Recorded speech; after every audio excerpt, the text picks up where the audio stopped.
சிறுகதை வாசிப்பு. சிறுகதை தலைப்பு: ஒரு கட்டுக்கதை.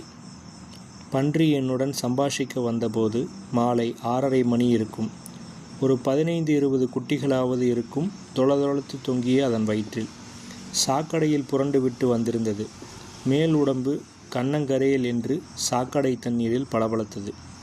கீழே வயிறு சதையின் நிறத்தில் கட்டி கட்டியாய் தொங்கியது. இதோ பார், எனக்கு பேச வேண்டும் என்றது. என்னை எப்படி தேர்ந்தெடுத்தாய் என்றேன். உன் புத்திசாலித்தனமான தீட்சண்யமான கண்களைக் கண்டு உன்னை தேர்ந்தெடுத்தேன் என்றெல்லாம் சொல்வேன் என்று எதிர்பார்க்காதே. பார்க்கப்போனால் அப்படி ஓர் ஒளியும் எனக்கு தெரியவில்லை. பார், நான் ஒரு பன்றி. எனக்கு பேச வாய்ப்பு கொடு. பொழுது போகாமல் திண்டாடும் பன்றி நான் என்றது. அப்படி புகழ்ச்சியில் மயங்கும் நபர் இல்லை நான். இருந்தாலும் இது கொஞ்சம் அத்துமீறிய ஆணவமாய்ப்பட்டது. இதோ பார், எனக்கு நேரமில்லை என்று சூடாகச் சொல்வதற்குள் குட்டிகள் தொங்கும் பகுதியை பக்கவாட்டில் தழைய விட்டு அமர்ந்து விட்டது பன்றி. சரி, பேசு என்றேன். பேசிக்கொண்டுதான் இருக்கிறேன் என்றது பெருத்த தலையை கீழே சாய்த்தபடி. என் காதில் விழவில்லை. மௌனமாய் பேசுகிறேன் என்றது.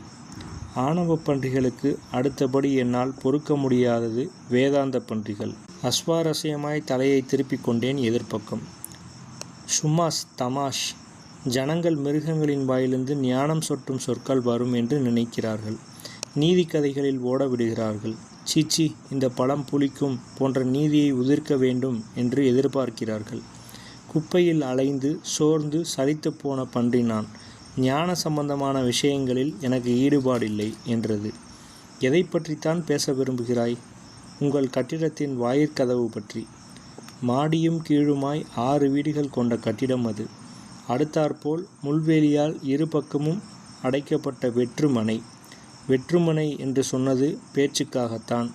குடிசை ஜனங்களின் கட்டணமில்லாத கழிப்படம் அது. பன்றிகளின் வாசஸ்தலம். மத்தியான வேளைகளில் ஜன்னல் அருகே ட்ரியோ ட்ரியோ என்று கூச்சல் கேட்கும். பன்றிகள் ஓடும்.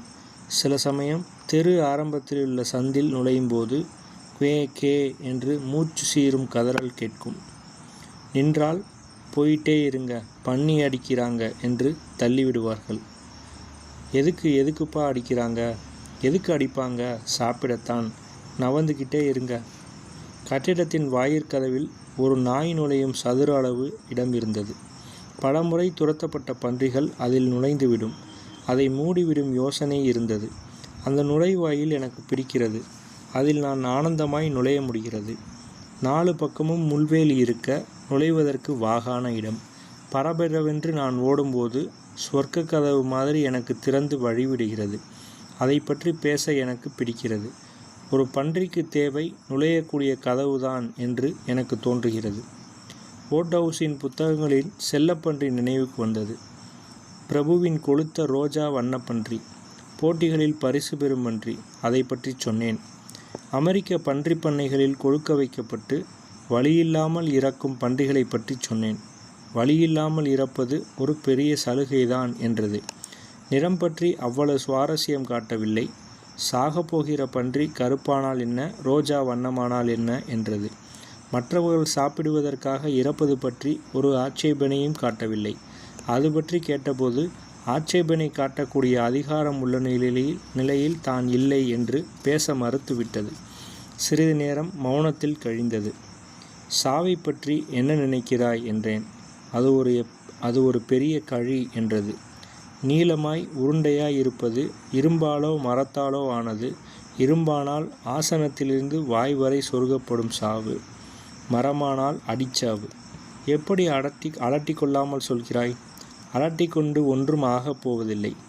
செருக்குச்சாவு, அடிச்சாவு, இயந்திரச்சாவு என்று பிரித்து தேர்ந்தெடுக்கும் சலுகை வேண்டும் என்று போராடலாம்.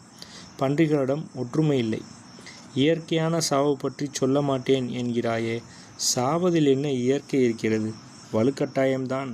இல்லை, மரத்திலிருந்து இலை உதிர்வது மாதிரி மெல்ல இயற்கையோடு கலப்பது. எனக்கு ஒரு உபகாரம் செய். என்ன? தயவு செய்து இந்த கவிதையை கொண்டு வராதே. என் வாழ்க்கை ஏற்கனவே கெட்டு கிடக்கிறது. கவிதையை வேறு என்னால் தாங்கிக் கொள்ள முடியாது. நான் சொன்னதில் என்ன கவிதைத்தனம் இருக்கிறது? நீ சாவிலிருந்து இரத்தத்தை பிரிக்கிறாய். இரத்தம் சிந்தாத அழகான இலையுதிர் சாவை பற்றி சொல்கிறாய். ஆனால் இரத்தம் சேர்ந்தது சாவு. வெளியில் கொட்டினாலும் உள்ளே உறைந்து போனாலும் இரத்தமில்லாமல் சாவு இல்லை. நீ சாவை அழகாக்க பார்க்கிறாய். குற்றச்சாட்டு: சாவை பற்றி முதலில் எண்ணியது 12 வயதில். கால்கள் அந்தரத்தில் மிதக்க ஒரு பந்தை எம்பி பிடித்து கொண்டிருந்த போது தலையை மேலே வீசி பந்தை பார்த்த கணத்தில் வலியுடன் கூடிய மின்னலாய் அந்த எண்ணம் தாக்கியது. நாம் சாகிறோம். உள்ளே ஓடி வந்து முட்டியில் முகம் கவித்து பயந்தேன். கை, கால், முகம், உடம்பு எல்லாம் அந்நியமாகப்பட்டது. மாட்டிவிட்ட ஒன்றாய் தோன்றியது. இதனுள்ளே நான் நான் நான் என்று புகுந்து பார்த்தேன். பீதி கவியது. செவிக்குழியிலோ கண்ணிலுள்ளோ பல்லிடுக்கிலோ அக்குள் பள்ளத்திலா எதில் நான் இருக்கிறேன் என்று தேடினேன். பயத்தில் வியர்த்து போனேன். அதன்பின் சில சலுகைகளை நானே எனக்கு தந்து கொண்டேன்.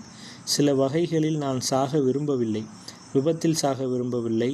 உடல் சிதைய திடீர் தாக்குதலில் சாவு, விபத்து சாவு எனக்கு வேண்டாம். வலியுடன் துடித்துச் சாவு அதுவும் வேண்டாம். 2ஆம் உலகப் போர் பற்றி படித்த பின் யூதர்களைப் போல் விஷ புகை குண்டுகளில் சாக நான் விரும்பவில்லை. அணு ஆயுதத்தால் ஆன ஹிரோஷிமா சாவும் வேண்டாம். வியட்நாமிற்கு பின் நபாம் போன்ற ரசாயன குண்டுகளால் ஆன சாவையும் ஒதுக்கினேன். ஆசிய, ஆப்பிரிக்க, லத்தீன் அமெரிக்க கண்டங்களை கண்டுகொண்ட பின் பஞ்சச்சாவு, வெள்ளச்சாவு, பூகம்பச்சாவு, சிறையில் சாவு, தூக்கு கயிற்றுச்சாவு, துப்பாக்கிச் சாவு என்று ஒவ்வொன்றாய் விளக்கி கொண்டே வந்தேன். எஞ்சியது அழகுச்சாவு, வெளியுடன் கலக்கும் கவிதைச்சாவு. வலியில்லை, ரணமில்லை, குருதியில்லை. பன்றியின் கோபம் எனக்கு புரிந்தது. பன்றி எழுந்தது. குட்டிகள் தொடங்கி தொங்கிய உடம்பை அசைத்து கொண்டு போய்விட்டது. சில நாட்களுக்கு பின் ஒரு விடிகாலை பொழுது கிரே என்று அலறல் கேட்டது. 4 பேர் கலியுடன் பன்றியை துரத்தினார்கள். அது விரைந்து வாயிற்கதவை நோக்கி ஓடியது. அதன் உடம்பு இன்னமும் பெருத்து விட்டதை அது மறந்துவிட்டது. அந்த சதுர இடைவெளியில் சிக்கிக்கொண்டது. நான் ஓடி வரும் முன் இரத்தம் பீறிட்டு பொம்மைகள் மாதிரி பன்றிக்குட்டிகள் வெளியில் விழுந்தன. அருகில் போனதும் பன்றி என்னை அடையாளம் கண்டு கொண்டது. சிவப்பேரிய கண்களை திறந்து சொல்லியது, தயவு செய்து சாவை பற்றி ஏதாவது அரிய உண்மையை சொல்லிவிட்டு போவேன் என்று எதிர்பார்க்காதே. ஒன்றுதான் என்னால் சொல்ல முடியும், நாம் சாகிறோம். நீண்ட கழிகள் நெருங்கி வந்தன.